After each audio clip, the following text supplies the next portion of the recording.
am Red Cyclone! Yeah!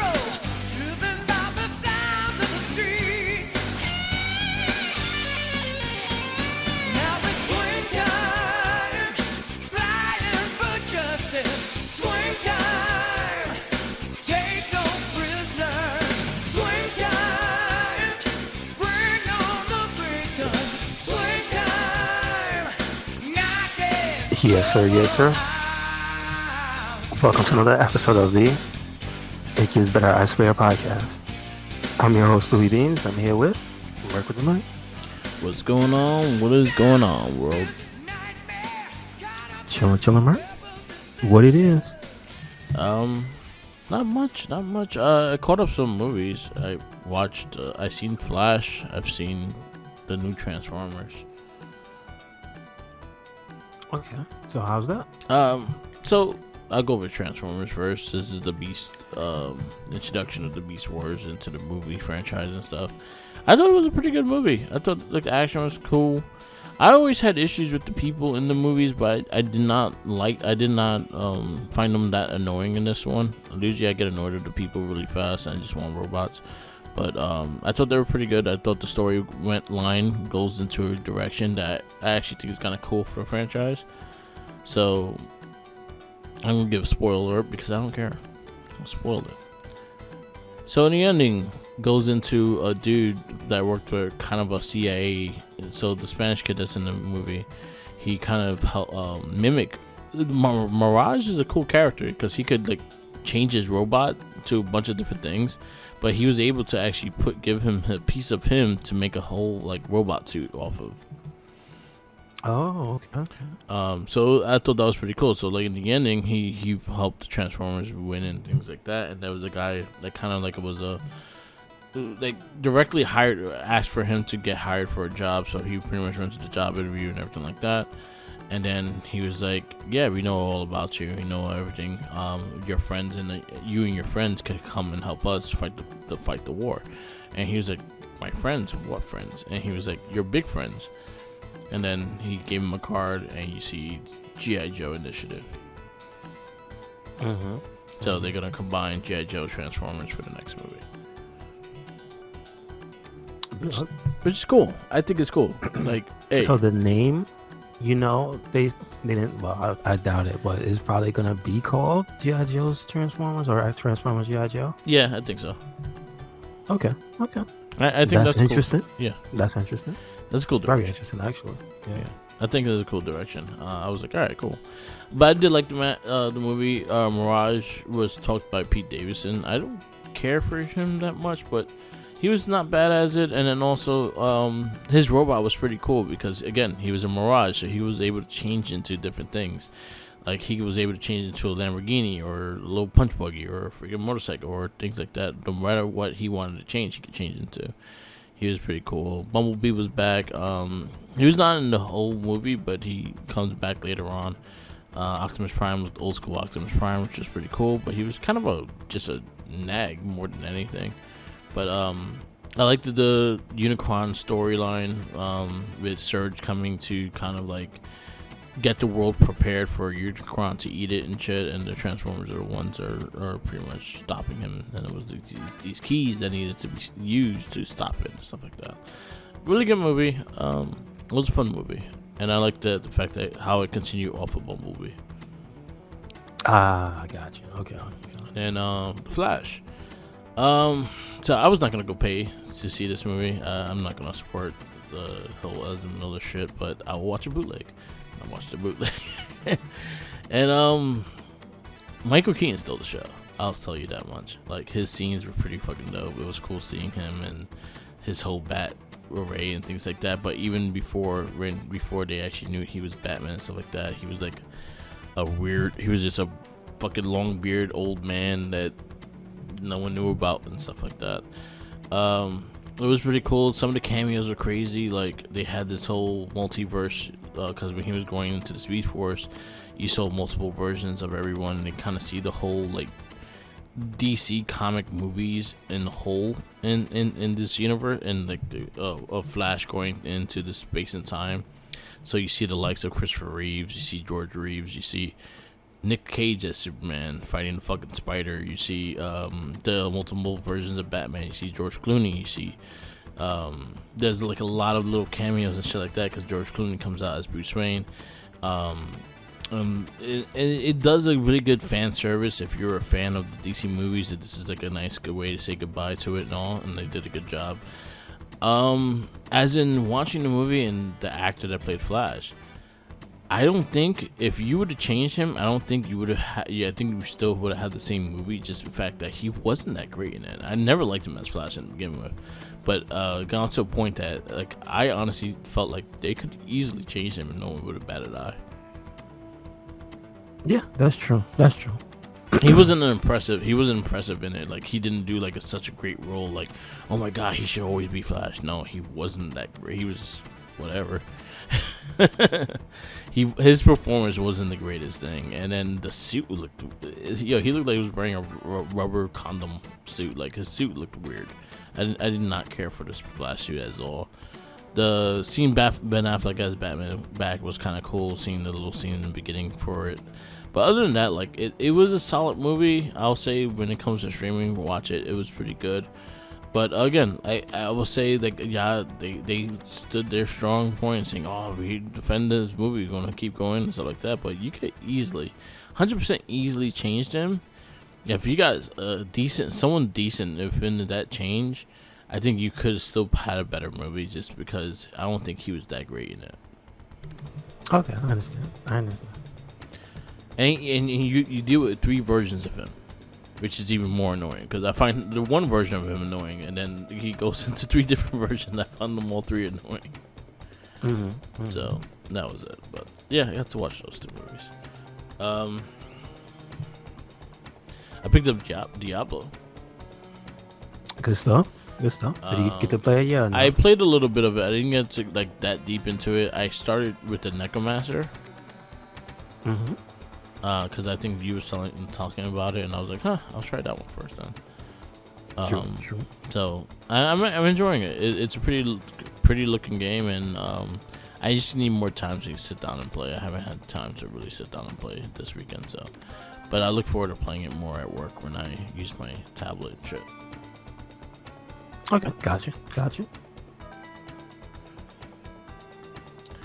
Any updates? How's Diablo with you? I almost finished the story, I think. Okay. I know I was playing with my friend yesterday, and we just ran through the stuff that I already did, which is it's good that they let you skip a lot of stuff on like a fresh character on the same file without actually having to beat the game. Yeah, okay. Because you can make more than one character. Yeah. And the progress from the furthest one, they don't gate you from what you've like the stuff you know how cutscenes just literally don't let you skip them sometimes or whatever. Yeah. So they don't do that in this game. So thankfully, we just run through, skip everything, and get back to where I was. I tried the Druid this time. Okay. With my friend, which is like it's not the warrior, which is like the run up inside of a big circle of enemies and just start swinging. Yeah. This one is more like shapeshift into an animal and then just do like large amounts of damage that way. Okay. So you could turn into a giant bear. You could turn into a werewolf, which is the one I picked. Or you could like stay human and have like nature magic is what they call it, like lightning and tornadoes and stuff. Yeah. So I decided to do the werewolf because the werewolf was cool. So yes. And it's fun. It's fun running around, slapping people up, cutting them up, and then once again, it has certain moves. You know what? The cool thing about that class is one of the specials, what they call ultimate abilities. At the end of the character's chain, or not chain, what do you call it? The tree. Yeah. It has like basically a maximum spider. Okay. So like in a large area in the middle of the screen, it draws a giant circle, and with everything within that circle, your character starts doing like teleporting and slashing them Nice. or flying back and forth like Spider-Man would. So it's cool to see all the different stuff they do with the individual characters, because that's not like the other classes. So I was like, oh, that's pretty cool. Nice. Okay. So it's still going. It's still fun. The other thing, let's see. That and just look, because I think since I'm almost finished with the story stuff, that's when you get to, I think they call them this thing called Nightmare Dungeons. Yeah. And that's like, I guess you start at level 50, I guess. Or maybe it doesn't really open until you beat it, but I think like level 50 is the lowest level you can normally enter them. Okay. I think because they anticipate you beating the game around that, so I get that. But that's like the next big thing to do, because obviously the game has more difficulties and stuff to go through. Yeah. I think the max level is 100. So Yeah, I think we'll so. see. Because I think the first one was like that too. Because I know I've seen No, 80. I don't know if it's 100 yet. So we'll see. Anyway, Cool. it's cool. Nice. Definitely cool stuff. As far as other stuff coming down, I think we're on the other end of all that stuff, because all the news was like, the big news was last week. Yeah. We covered it. There's a few little things here and there, Yeah. I guess. You know what I mean? Like there's some more tournaments involving Street Fighter. I just wanted to shout out Brooklyn Arcade. They were doing their Jazzy Arcade series this past week, and I think they're still doing it this weekend. Again, that's a thing in New York, so if you guys ever want to go down there, they have their address and stuff, and they follow us on RedCycloneInc. Nice. So it's always good to support a local business. They are homies. So Yeah, that's about so it. they did. I know New York, Video Games New York did a Street Fighter 6 tournament up in Dave and Buster's for the game release. Do you know if they did it the day of? I mean, like the day of, actual. yeah. Okay, cool. I remember them doing it there. I still looked the invite because again I followed them and stuff too. But it was cool. Street Fighter's still getting a lot of love. It's been very strong. It's going crazy with sales right now. Did you finish? I finished The world World mode. I finished world mode recently. I'm still like trying to 100% like some of the characters, but I finished world mode. It's a weird, silly, damn story, but JP is pretty much the new villain of everything, and supposedly he's like a clone. So I watched some videos and kind of the patching who JP is and stuff like that, and not really no one knows 100% what he is. Yeah, there's no Capcom didn't put out a lot of information for the new characters, so. But from what I was hearing from a lot of their suspicions is that he might be a Bison clone, or one of the people that trained with Bison. There was 3 people that trained with Bison. They feel like it might be one of the 3 that trained with Bison. That would make sense because he's an older guy. Yeah. But I think the other thing is just that he's the new house for Bison's psycho energy or whatever. Yeah. Because before the game came out, people had took the pictures of his moves and stuff, and they show that purple stuff that he's throwing out. It has it has a human form in there. Oh, okay. And some people are saying you could see like Bison's face in there.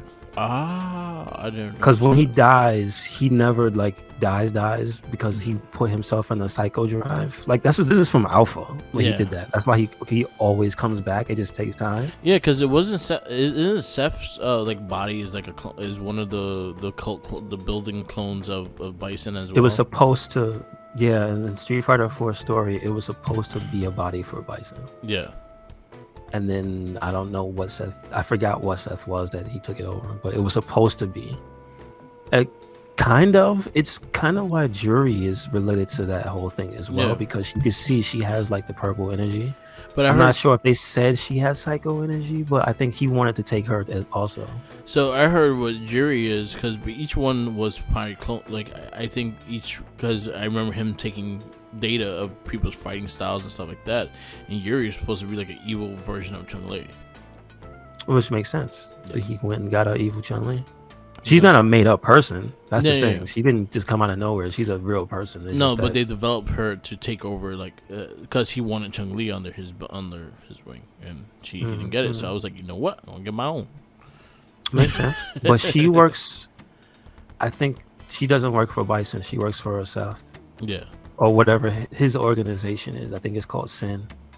yeah, So like, there's a whole bunch of stuff that happened in 4 that they didn't really close like the book on. So we'll see. Because again, Ed is supposed to be in the game. He's from 5. yeah, Technically, he has to do with 4 because you see him as a kid in 4. yeah. He's the little boy that Balrog saves. Oh, okay. So again, like, there's some stuff that's still holding over from the story. So we'll see. But yeah, it looks more probable than not that he has a direct connection to Bison. Nice. And I mean, it seems like they just wanted to make an evil banker Yeah, type character. That's because his name is JP. Of course, JP Morgan. yeah, I- yeah. Like, That'd be interesting. Like, I'm liking what they're going with the game, but the story just kind of confused the shit out of me. I was watching I did deep dives on the whole history of each character and shit, and it's just like, yo, y'all could just confuse the shit out of me. yeah, it's not really. They didn't do a good job Yeah. I think up until Street Fighter 4, they didn't do a good job because remember the game keeps going back and forth. Yeah, I They think still haven't passed the Street Fighter 3 timeline. I don't think. I think this is the first game. Maybe yeah. This they don't even really. so the did, date like- of this one's supposed to be after Street Fighter 3. Which is supposed to be after 5, Yeah, because 5 was supposed to be right before 3. yeah, So I hope that's official. We'll see where they go, because Gil's supposed to be dead yeah, because Alex beat him or killed him or whatever. But then they never show you that in the game. Like in the Yeah. story stuff, you could look up the comics and stuff. Yeah, that already happened. But like in the games, they they haven't done always it seem very hesitant to put like a stamp on like the end of a character, because I know they just want to be able to bring him back. I know that. yet. Yeah, Like if they say they kill Gil, they probably like, well, we can't bring him back now. We gotta wait till the next game or something like that. So who knows? You know? Yeah, exactly. So Street We'll see, Fighter, get we'll your see. shit together. Yeah, confuse me. I do hope they explain some stuff when the new characters come out, for the new characters at Yeah. least, right? Explain why is Ed still here? Why is he still fighting? He's free. Why Go away. are you wearing sandals now? Well, his feet got hurt. I think he saw Akuma wearing sandals. It was like, that guy's stronger than me. I need to wear sandals. Because if you notice, Akuma almost always wears sandals. Like Yeah. in like the old games, he didn't. Like Street Fighter 2, Yeah, when he first appeared, he ain't no sandals on. But in Third Strike, he got sandals on. yeah. And some of his costumes in 4, he has sandals. I don't get the Not all sense. of them. I'm just saying. So, Yeah, but that's good that you at least liked whatever their weird take on the story mode was, which is yeah. cool. It was cool. It was cool. It was cool. I wish it was more in depth, or it just had more variety. But other than that, it was cool. It was a cool, like, it was a standout thing, though. I think they did a good job with it. I can see them doing that more in the future and probably really elevating it. Yeah, it's probably, I guess you could say it's probably the best story attempt they put in the game, because the 5 was just weird. Yeah, It wasn't good. It took itself too seriously, and then there were parts when it didn't, and it was like, it just felt uneven. So yeah. hopefully that's a good direction. I agree. I don't have a lot this week. Oh yeah, the other thing was, we talked about it because I didn't know it was happening, was the thing about they released a trailer for Craven, Yes. and I was like, Craven? What? Why? Why does he get a full movie? But anyway, you told me this was announced 2 years ago or more, Yeah. so it's not really out of nowhere. It's happening now. It's just like, that's fine, but then We know that Sony Studios has like a 50-50 track record. Because if it's not Spider-Man, you gotta watch out. Yeah. Because they don't be getting the best ones all the time. They don't be getting the best directors, man. Because they have Mobius under their belt, Morbius, Yeah. Even and Scott that Steiner ain't hated good. that movie. He hated it. He paid money for it. He's mad. Yeah. He mad. He's big mad. And then we got Craven the Hunter. From the trailer, I'm not really. I'm like, I don't know what to feel about the Craven. Like, I was like, dude, did I really need to see a story about Craven? No. His origin, like I don't. A full length movie about his origin. I don't. He's gonna be Jungle Boy all over again. I mean, not if he gets beat by a dinosaur to winning a championship. I don't know. He No. wants to do that. But I hope no. it's good. I hope it's good. I like the actor that's playing Craven. He was Kick-Ass. He was also Quicksilver in the Avenger movie. Mm-hmm. So that's a good. Like, he's a decent actor. To see where they go with this movie, I'm not sure. Again, I never asked for a movie about Craven. I don't care. So we'll see how that goes. Could be better than it's got Morbius, what's we call it in it? It's got Russell Crowe. It looks yeah, like. but he's also just taking a paycheck right now, so I don't know. I don't know that accent. The accent though. That accent's his regular accent. He's talking to regular. No, he's not. Yeah, he is. He sounds like he's approximating a Craven accent. He's talking with his regular accent, just without alcohol. Or With a alcohol. phone? Yeah, without a phone to throw at somebody. Yeah. So, I mean, we'll see. We'll see. I don't know. It doesn't look that good. I wasn't asking for it. I wasn't looking forward to it. So, we'll see. I've never asked for this. I'm just like, whatever. I just don't understand the thought process of Craven. Like, do they insist on him being a major villain coming up? Like, that's what they chose him. They like, all right, we got a few Spider-Man villains we want. Let's go with Craven because he's a man and he's not in a suit. Yeah. He doesn't like an animal. Yeah. Because I mean, the rest of Spider-Man's rose galleries are dudes in suits that look like animals. Yeah. Kinda. Yeah. Mostly. Most of them. Lizard is an animal. Rhino. It looks like they're showing Rhino in here and they're changing up some stuff. So he looks like he's not a man in a suit. He's just a man that turns into a Rhino man. Yeah. Who else is a Scorpion? Like they want to do a Scorpion. Scorpion is a man in a suit. Him.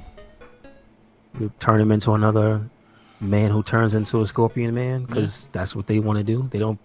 Here's my problem, Mark. Whatever happened to men in suits? Why does everybody have to turn into? They're going back to like 2000 and whatever when Spider-Man 1 came out, where everybody's got to have their powers mixed into their DNA. Yeah. Like you can't just be a man in a suit. I want more men in suits. I like the suits. I like men in suits. Look at Vulture. Doing Vulture things. was a man in a suit. Okay, but see that was a Marvel movie. Yeah. That was a Marvel. It's movie. still Sony, but it was on the Sony's banner. Now you did use him in Mobius. But that was a different like. Whoever got everything together, it wasn't them because it just didn't have that stink on it. Yeah. You know how it is. Yeah. It's unfortunate to say that, but well, at least Craven looks like he's a man in a suit because he has the lion chest piece. And no, shit. but he got animal blood in him. Yeah.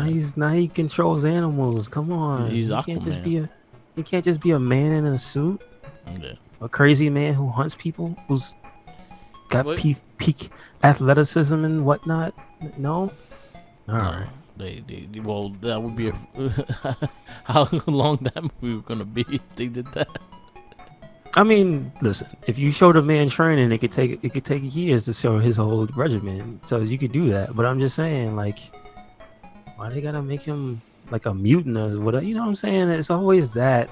Yeah. That feels like a cop out. That feels like the early 2000s. Like I said, we don't know how to make a man stand out. Let's just give him powers. Here you go. The other Sony one is doing. Madam Web is coming. I have no words because I don't. Not that I don't care. It's just that, does this character need a whole movie? No, I don't think so. but they're gonna have other Spider people in the movie. Which could be good. We'll see. I don't know. Depends on who's directing it, though. Yeah, I don't trust Sony. Like, if they said, oh, it's gonna be animated, like I'll trust them. But if you're not gonna be animated, I don't trust them. Well, I mean, again, it's just the people that they get. Like, if you get people like that aren't under contract that do good movies, like you could do that. Yeah. You could do good movies. Yep. You know what I'm saying? It's just they seem to choose these people probably because they cheap. Yeah. You're like, this guy wants 15 million. But this guy he only wants 2. So I don't know. We'll see.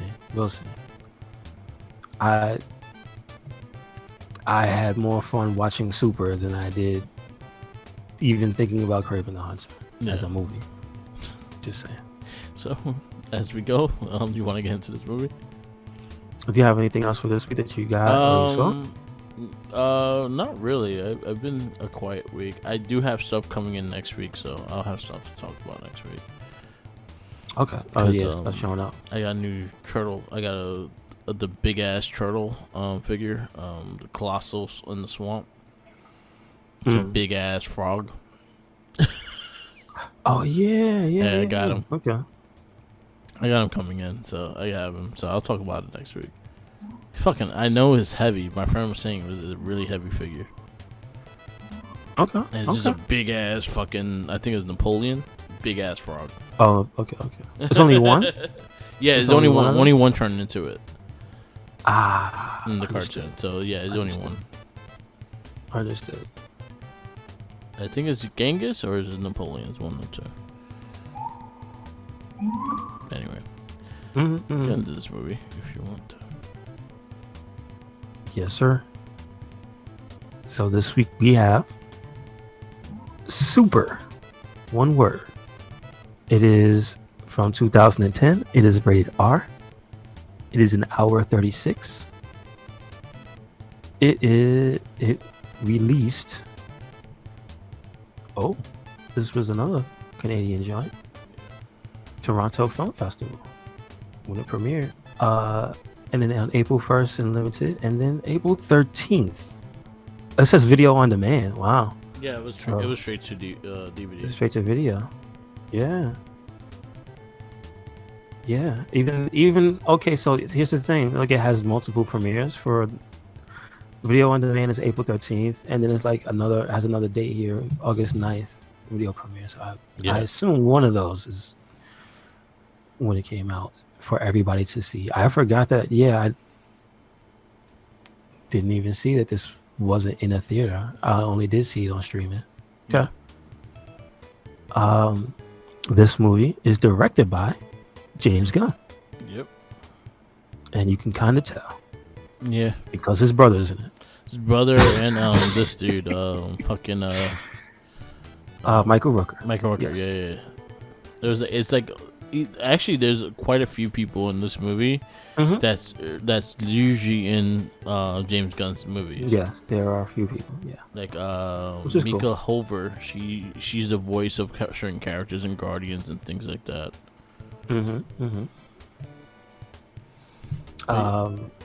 So it is also written by James Gunn. Yep. It is starring Rainn Wilson as Frank Darbo, Elliot Page as Libby, Liv Tyler as Sarah, Kevin Bacon as Jacques, what they call him Jacques, which I thought was funny. The subtitle said Jacques and it made me die laughing. Because when Kevin Bacon says his name, it says Jacques with the Jaqes, but then when everybody else says it, it just says Jock. Okay. And I was watching it on Tubi because Tubi had it. Yeah, I watched it on there too. And I'm like, oh, they knew to subtitle it that way. That's funny. We have Greg Henry as Detective John Faulkner, Michael Rooker as Abe, Andre Royo as Hamilton, Sean Gunn, Toby. This man's name is Stephen Blackheart. Is his name really Blackheart? Black with an E, Heart? His name is Quill. Don Mack as Mr. Range. Let's see who else we have. Linda Cardellini as pet store employee. Now let me just say one thing about her in the movie, and I just realized who she is because I see her. She's Avengers. Like I know who she is. In this movie, she looks like Mickey James. She looks like a very young Mickey James. And I was like, yo, is that Mickey James? Wait a second, this is 2010. Yeah. Huh. And it was a bit part. Like if it was, you could have fooled me. Nathan Fillion as the Holy Avenger. That should have you rolling. Yes. His, the best character. James Gunn was the devil too. Yeah. James Gunn was the devil. We have Grant Goodman as young Frank, which is hilarious because the beginning of the movie is messed up. Paul T. Taylor as Frank Sr., Connor Day as Teenage Frank, James Gunn as Demon's Will. That's what they call him, Demon's Will. Rob Zombie as the voice of God. I didn't realize that. Okay. Steve Agee, usually Stephen Agee, the comedian, as comic book store jerk. I think that's about it. I mean, there's probably some other people that I don't, not 100%. Michelle Gunn as Lion Butter's girlfriend, the lady that got hit in the face with the wrench. Oh Jesus, that's his sister. Is that James Gunn's sister, or is that his wife? Who is this woman? That's his sister. His sister. His wife is the chick in Peacemaker. The blonde chick in Peacemaker. Is she in this movie too? I don't think she's in. I don't even think they were together at that time. Oh, okay. Gotcha. Yeah, that's about it. Lloyd Kaufman as 911 man.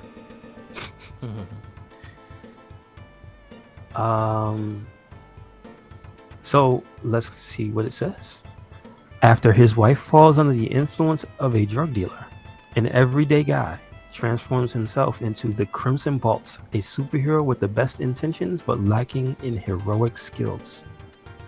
That is putting it very lightly. Yeah. So basically, Rainn Wilson's character becomes disenfranchised with the world because his wife leaves him. He recounts his entire life when this happens, and he has had not the best life. He has had extreme moments that would cause anyone trauma. So he is messed up. And her leaving him was the camel that broke the final straw. He then starts going to a comic book store after he watched, was it an infomercial or was it just a TV show with the Holy Avenger? I think it was like a kids show, like a PBS kind of show. It was a weird ass kids show. So he is looking for something, a sign, and then he sees the Holy Avenger, which is a religious superhero. And it has these two kids. I should find their names, but like these two, this static, because they always show up. Two kids that he talks to help them get through the bad things that happen. Yeah. First thing was the fact that they didn't like to eat junk food. I think it was. Yeah. So all the other kids were all messed up, and then those two were the only ones fine. Yeah. So they were trying to. It was not slowly. It was really just a vehicle for like a PSA, basically. Those were like PSAs. So he sees the PSA with the two kids, and the Holy Avenger inspires him to become a superhero, fueled by faith, I believe, is mostly what it is, because he becomes more in tune with his faith. He thinks he was touched by the finger of God on his brain. And that whole scene is ridiculous. Like, I think that's one of the things that I like about this movie is that it's grounded in reality, but there are a lot of things that happen where they just take liberties, and they use the fact that it's a movie. Yeah. So they can have ridiculous things happen and then have you question whether or not that really happened. Because they never elaborate on whether or not that was a hallucination or what. Because he wasn't on anything. He was just messed up in the game. Yeah.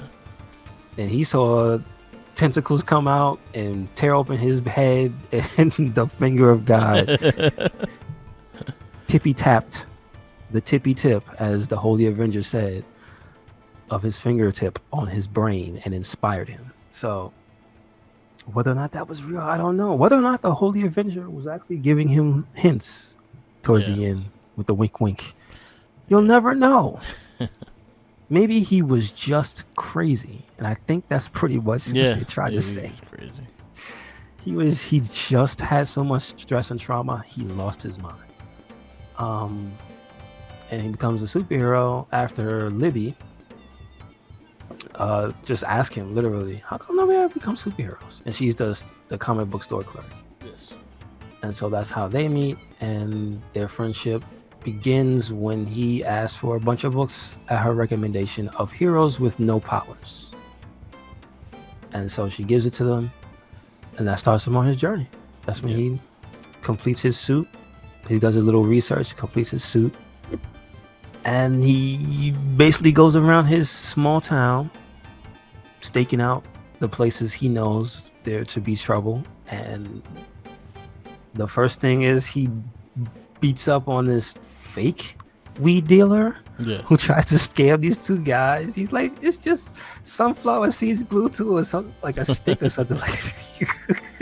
After the guy was trying to give him this spiel about, oh man, you want this Thai stuff, man, the ladies love it.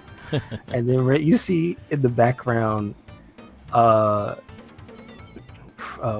his name is Frank. What was his name? Wasn't Super, was it? No, it was Crimson Ball. Yeah, Crimson Ball. You see him across the street, run across, and then he just tackles the drug dealer and beats him up. I think no, he meets the girl after this, because then he realizes he needs a weapon. That's where he goes to research. Right, because she doesn't have the weapon first. Right. So he decides to go to like I need what they have. I need a weapon. And that's one thing he realized they had that he didn't have. So he decided on a wrench.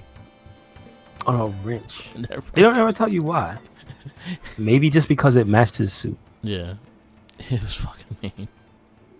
Yeah, I mean, because again, good old James Gunn. I like the way that this movie is done. It's just that it goes for it. It's rated R.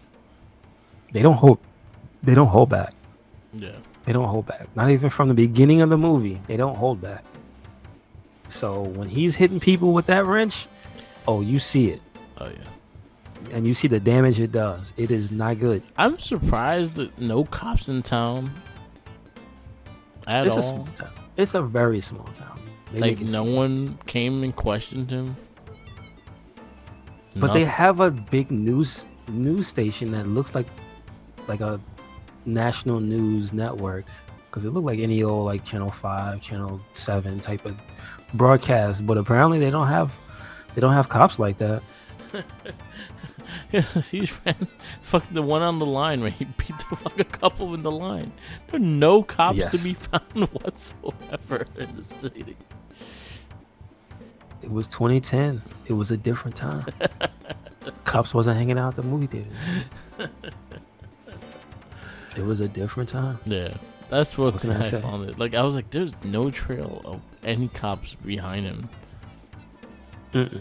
He got posted on like the news, the news channel. But other than that, there was like no cops searching for him whatsoever. I'm about to get this. Sorry, it's summertime. The mosquitoes is out here. Yeah. They trying. But like the main plot really is Liv Tyler, his wife Sarah, and Jacques, played by Kevin Bacon. Like she's the ex-drug addict. They make that clear early on, that she's a recovering addict. Kevin Bacon is taking advantage of her, using her basically to test his drugs, which that's not good, because in the end that'll easily end up with her overdosing. So he doesn't give a damn about her. You find that out. He sees that when they were injecting her later on in the movie, and that's when he kind of found out where their headquarters was, and he throws I don't think he threw a wrench through the window. He threw something through the window. And that's when they try to kill him. They end up chasing him off the property, and that sets up for like the big climatic in battle, which I thought was actually done very well. Yeah. For two real people going up against some drug dealers like that. That's when he got shot in the leg, and that's when she became the psychic and shit. Yes, sir. And that was kind of awkward. Some of their scenes were awkward. Yeah, it was. But that's part of the I think the charm of this movie is not just a standard ass movie. It goes places. It's rated R for a reason. Yeah. We're gonna use it. And I feel like some of the things that James Gunn did here with the concept of superheroes and why they do things, but also some things he did with the music. Yeah. Because if you notice, like the music punctuates like the ending and beginning of like the chapters of the movie. Yeah, that's something he always does. Like he always implements good music into his movies. He always finds look at the Guardians. But you know, is this pre-Guardians 1 or is this post? Yeah, this is pre-Guardians. This is like after Scooby-Doo. So like I'm saying, this is him experimenting early. This is like before Guardians. Yep. I think it was a good job. There's a whole thing where his sidekick basically rapes him. Mm-hmm. But the thing about the movie is that you realize it's just full of a lot of unwell people. Yes. In this small town, people are messed up. Libby was psychotic as well. Yeah, she had like a manic, psychotic type of deal, Yeah. like where she was extremely excitable and basically went crazy. Like, if anything she liked, she went nuts. She didn't just like it; she went nuts. And you could tell she had a mean streak in her. She wanted to kill people. Yeah. Like when they go beat up that kid that she said keyed the girl's car, it was like she wanted to kill him. So you could tell she got issues. And let's just say it doesn't end well for this character. She kind of gets like one of the worst deaths in the entire movie. Yeah, that was crazy. Kind of crazy. She wore that vest and everything. I don't know, man. Got a helmet. She should have wore a helmet. Oh, Protect man. everything but your head. So, like, again, like, I gotta give the movie credit for going places. I gotta give the movie for subverting your expectations, because you don't expect that. Yeah. There's a lot of stuff in this movie you don't expect. I wonder how much of a body count he had, because hitting people with that wrench, if they didn't kill them, he kind of gave him a full concussion. So now the news thing made it clear. When he beat you fucking whacked them. It wasn't just one hit, no, too. You're right. But the newspaper and the news, they both contributed to like letting you know what he was doing. So he didn't actually kill anybody. So he was never a murderer until the end. Give him a hemorrhage in the head. That's where he died. Yeah, they're eventually gonna die. You basically made these people vegetables. They're all on life support. They're all messed up. They're damaged, brain damaged. Like, yeah, that's what a wrench to the head will do to you. It was fun. It was a fun movie. This movie is one of my favorite superhero movies, though. So, did you have any characters that you liked the most that stood out? I thought it was well balanced. Libby got a little weird with the whole situation. The whole situation. I was like, why? Other than that, like I enjoyed it. Kevin Bacon was kind of funny in this movie. I think he was a good villain, and I forgot he was in this movie. I haven't watched this in a while, so it was fun. It was a fun movie. Like I said, yeah, that was something that was really fucked up. It's like, yo, he fucking whacked people.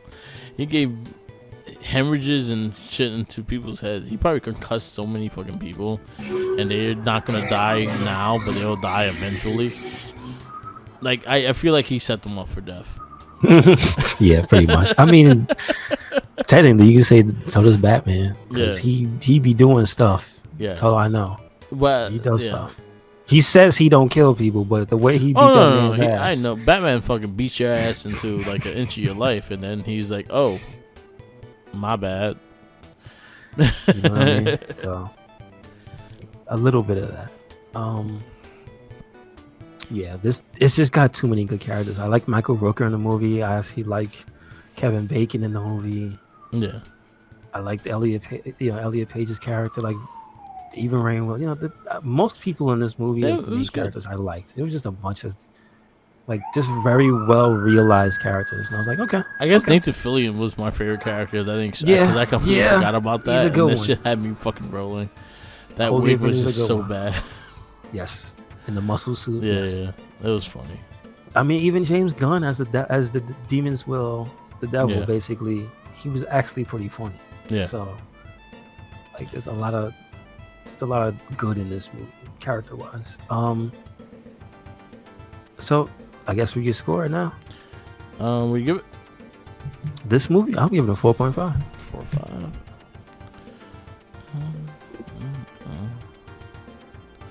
So yours 4 or 5. So your 4 or 5 consist of Kick-Ass, Iron Man, Scott Pilgrim, Sin City, Booty Tang, Blade 2. Yeah, that's it. Who is at the top? Kick-Ass. Okay, so Kick-Ass at the top.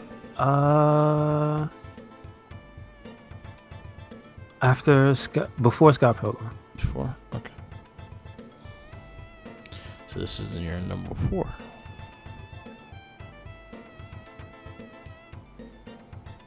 Alright, I'm gonna go 4. And it's going to be over X2.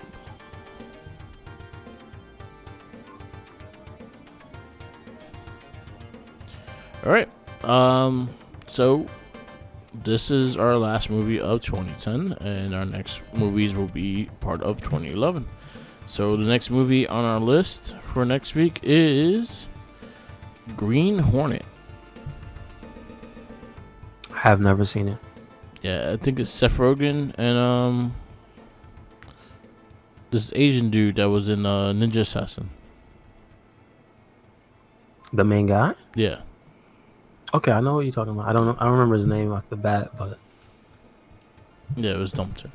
We got I Am Number 4, Thor, X-Men First Class, Green Lantern, Captain America, Cowboys, Aliens, and Conan the Barbarian. Those are all our 2011 movies. And then 2012, we'll go into Ghost Rider, Spirit of Vengeance, Chronicles, Avengers, Men in Black 3, Amazing Spider-Man, Dark Knight, Rising, and Dread.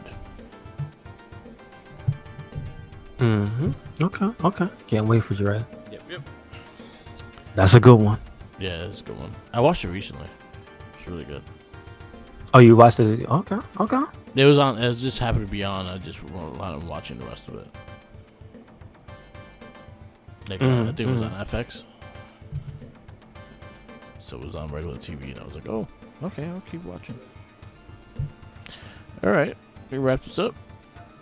Yes, sir. Thank you for listening to another episode of the It Gets Better, I Swear podcast. Make sure you check us out anywhere and everywhere. RedCycloneInc. Make sure you follow our Twitter, Tumblr, Instagram, YouTube, SoundCloud, and Spotify. And we got a WordPress. Yep. Where you at, Mark? Follow me on Instagram, Tumblr, Twitter, YouTube, SoundCloud, and Twitch. Or Mark the Mic. Follow my TikTok, Mark the Mic. I'm doing a lot of bigger photographies. You'll probably see the new Colossus Frog on there soon, so definitely check that out. Also, shout outs to Tenacious T and his podcast, a pop cultural podcast called Popcorny. Him and his boy Jeremy Sriracha, they host a podcast on Spotify. Check it out, Popcorny on Spotify. And always remember, follow the Jinkies.